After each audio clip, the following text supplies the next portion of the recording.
Hey everyone, good evening, good morning, good hello, wherever you are. And today I'm just going to go through my watch list and see what's happening with it and see if there's any entries here. Um, so let's start at the bottom and we'll make our way to the top. Let's have a look at climb. Let's see if it's been climbing. What's going to happen here? Let me move my face. Okay, massive breakout. Doesn't look like it's coming back anytime soon. Massively overbought. 78 77% of the MRSI. I think we would want this to, I'm not going to be buying in at 70s. I think we'll come back. Maybe it'll have a bit of a pullback. It's not going to stay up there for very long. Let's see the history here. Our usual cookie cutters come way down. It was hovering around the $1.29. It's had a little bit of a pop here. Massively overbought. Let's wait for the pullback. This is not an entry here yet. As you know, we like to wait for pullbacks. We don't want to buy up in the 70s. It's not sustainable. So we'll wait for a pullback here. Hopefully it will. If it doesn't, if it keeps carrying on, then I don't think there's going to be an entry here. So we'll just chill on that one. Smart. Let's see how smart it's looking. Internet's a bit slow here. Okay, so interesting. They had an earnings beat and volume is look like it's cranking. It's way up at historical highs on the MRSI, so that's not what we're going to get into. We'll wait for a pullback. It's flattening out here. Could be a thing. RSI is dropping a little bit, but not much. I don't think this is an entry yet. I think once it pops up, you might not get a pullback here. It's look like it's consolidating through here. Once it pops over 220, I think that could be an entry there. I've been watching it since the blue line. It's gone up a little bit, but not much to see here.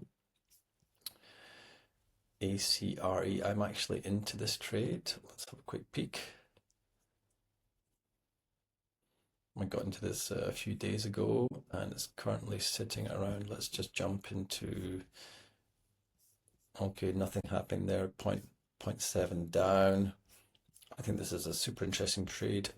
Huge drop down from the highs of yesteryear. It was way up at whatever o'clock, $8. This is my favorite entry point here, where this big 200 comes swinging down and across at the 20s. I really like this trade. This is going to be great. So the breakout here, we're not buying on breakouts, remember? We wait for the pullback. So I think this is a kind of decent pullback-ish. 1, 2, 3 days there, maybe 6 days there. Could be another 6 or 7 days here, but I am expecting it to continue its wonderful journey north. I got in here at, I haven't put any data in. Let's have a look. When did I get in and what price? ACRE. ACRE. We got 230 at 536. So we got in at, yeah, 536, and there's 230 here. I'll just put that in. 230. What did I say? 526. 536. 230 at, are you going to work? 5.36. And I like to make my little entry marks in green because that helps me where I got in. Pop. And I'll just put 235.36. Now, what's my stop loss on this entry? I like to start off with 20% and then I reduce that stop loss down to maybe 10% as it climbs and maybe tighter and tighter. So if a stock goes parabolic, meaning goes radically upwards, I just pull that stop right in because that parabolic is not sustainable, right? So I just pull it in and I take my profits. But in the beginning, you have to be a little bit patient and give it a bit of space to breathe. So 20% of $5.36, do the maths, guys. It's $1. Well, it's 53 cents times 2, right? So it's $1.06. So we'll call it $1 for ease. 536, that's 436. So it could be way down here, which is like, that's a lot of space, but let's call it 10%. So $4.80. Even that 10% is massive. So I would, I think you can be quite comfortable putting your stop loss in here at $5. That's very reasonable. So let's just jump into, why not? $5.30. Let's see what's happening. What did I put it in at? ACRE, $5. ACRE. I've got a 510 stop limit. We can edit that. Where's my editing tool? Oh, it's being funny. Have I done something wrong? ACRE, edit selected. We'll call it $5.10. No, we'll call it $5. Give it some space, and maybe that's $4.95. I was told by a senior mentor, trading mentor, that if you put a stop limit on it, it's $5. But if it's tanking really quickly, you can't put your limit at $5 or you'll just miss it because it won't get activated. So if you put it $5, you're probably best to put a few cents in between. So you get to review that and I'll tell you that's what you're getting on the limit. So that's cool. So ACRE, I'm very excited about this one. It could, of course, as we know, you can't predict the stock market. It might tank tomorrow and it might hit your stop loss. It might go past your stop loss. But that is SL $5. And I'll put that in red because I'm a designer and I like to have pretty colors that all mean something to me. So we'll put that in $5. I think this is a banger. I'm really excited about this. We're not too late. It's not gone parabolic. It's not gone mental. It's just had this huge momentum shift, and that's what I'm looking for basically for in these charts, for explosive momentum shifts. And this looks great.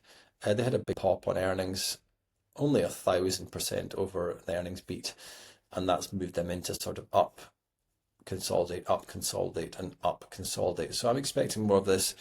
As I say, not financial advice, do your own research, but this looks quite tasty to me. I don't read too much into the candles. You know, you can see anything about a candle. Okay, so it's gone all the way up and there's been downward pressure on it and it's done nothing that day, which means, you know, indecision and things happening. But I mean, the next day might do anything. It might do that tomorrow. It might do that the next day. So this is why you have your stop losses in place. You can sleep easy and you can do your own risks and rewards and what you're comfortable with.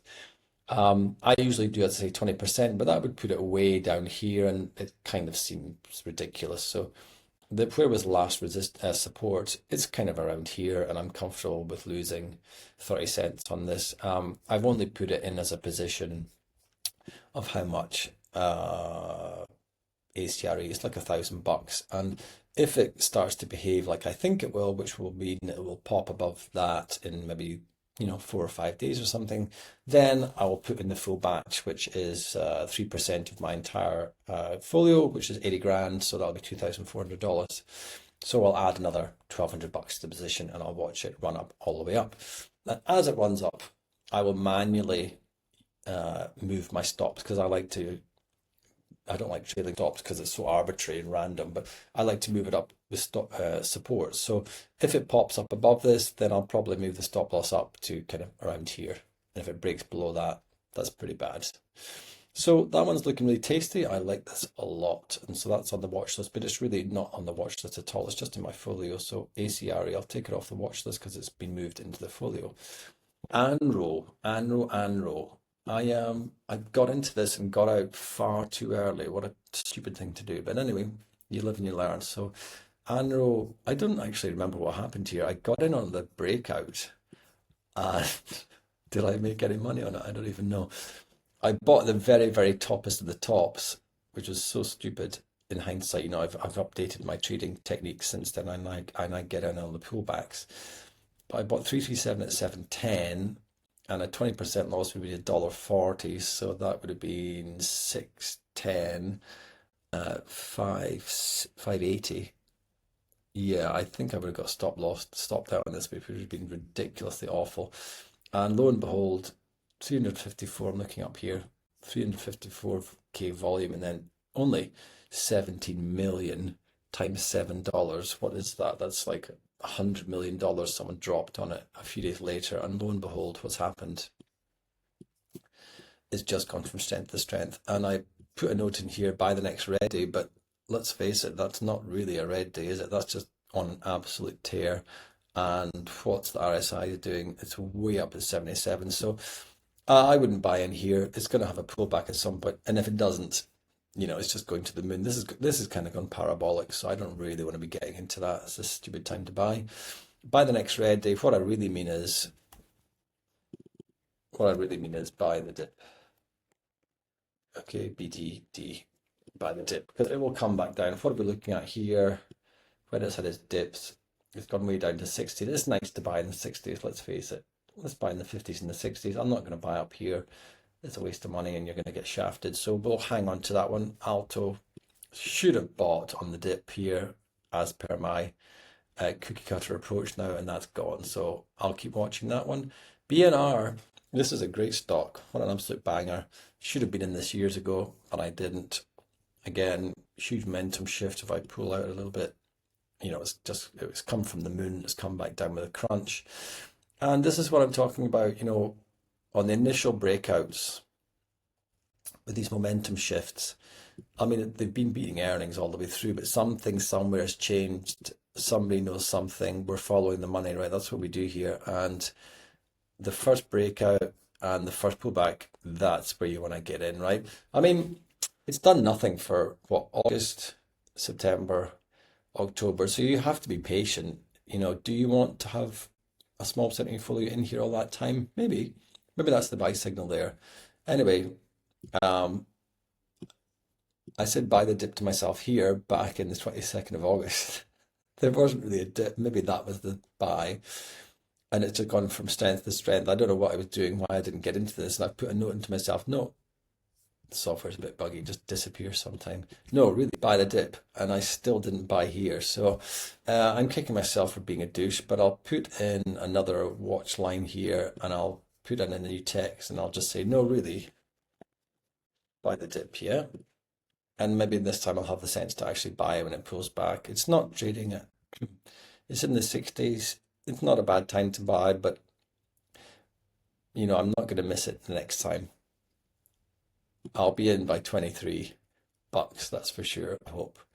So I'll just make that a little bit smaller and I'll take a note there. So I want to get into this. I mean, it's a little bit pricey for me, 23 bucks, but it's going to have a pullback and it will continue on this magnificent trend line here, no doubt. So let's see what happens. We will return to you, BNR, and I will be buying this at some point very soon. EDAP. EDAP. What's happening with EDAP? Just move my face down a bit. Better. That's my Belfast accent. Sorry, Irish people. So that's tasty. What a pop. Only 5%. This has been a way up in moonshot land. Momentum shift, and this has kind of gone weirdly straight, has done nothing, and then pop, it comes alive. I would have liked to bought there. I don't know why I didn't. That was pretty stupid. What's the RSI doing?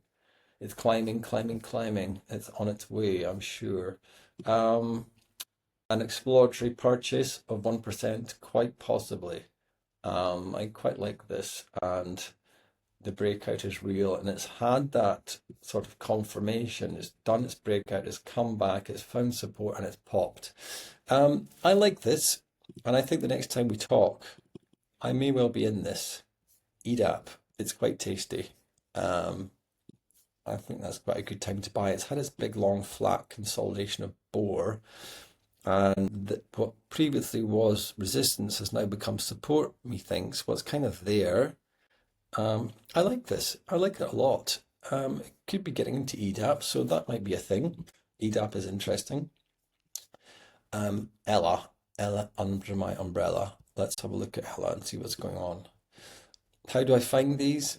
I will show you in the, damn it, I will show you in the Finding Monster Stocks video that's be coming up. So as we know, pops, pullbacks, pops and pullbacks. Maybe that's what I should have called my YouTube channel. And so I said buy the dip here. Feel like it can come down further. Let's see. And it did. But I'm a little bit of a pussy, obviously, because that I don't really buy on gaps down. That's absolutely terrifying. Very low volume here, which is what we like to see on pullbacks. And then it's just exploded by the dip. That green candle's gone right through my buy the dip note. That's unfortunate. Obviously a great time to buy here in hindsight, but I'm not going to buy a gap down. That's mental. And the RSI has gone way back up to crazy land. So it's a tricky one. It looks like it's going to the moon, $14. Where was the initial buy? I mean, look at that. That's sad. If you bought there, you know, you're stopped out. That's tragic. So there are no guarantees. A gap up's probably usually quite a good sign. Again, you know, not going mental, but this is the big run up here. You could see, you know, that's $8.20 was the buy, just breaking out there. So I don't think this is a buy. I'm not very comfortable getting in here at all. I don't really want to get in on huge green candles because, inevitable pullbacks, but we'll keep our eye on it. You could say that, that breakout there is your buy signal, and in every sense of the word, yes, that could be the buy signal. I don't know if I really fancy it though, just gut feeling.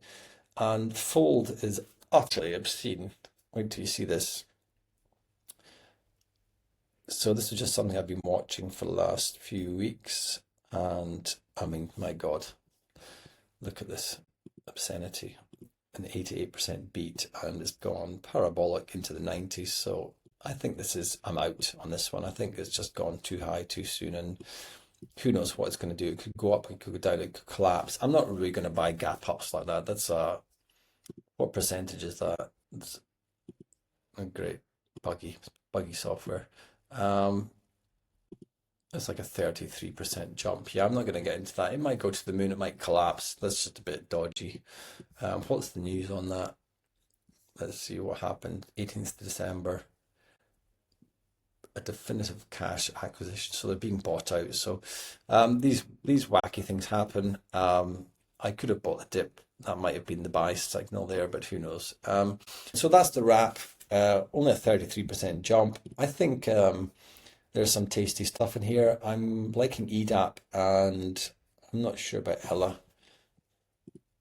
BNR is a real banger. I'm totally into that. Ella gone a bit mental right now. I really like it though. Look at that trend line. It's just beautiful.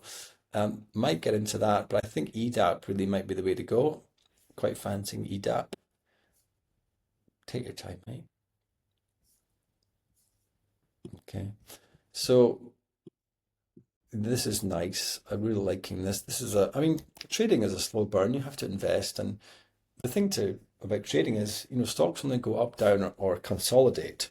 And if you have your rules in place of stop losses, then you're running it like a business, and then you can't really lose, because when you're following a trend line, and the majority of those stocks will continue on the trend line. Yes, there are some that will collapse, but you've got your stop losses in there, but the majority of them will keep rising. And so it's a pretty straightforward game. If you have your rules in place, then it should be all good. And so I might get into EDAP. It's not loading for some reason. The internet's gone off. But I think I'll be into EDAP. The explosive ridiculousness of fold has kind of gone. Would have been nice to have been in that. I've been in stocks before that kind of exploded, but not this time.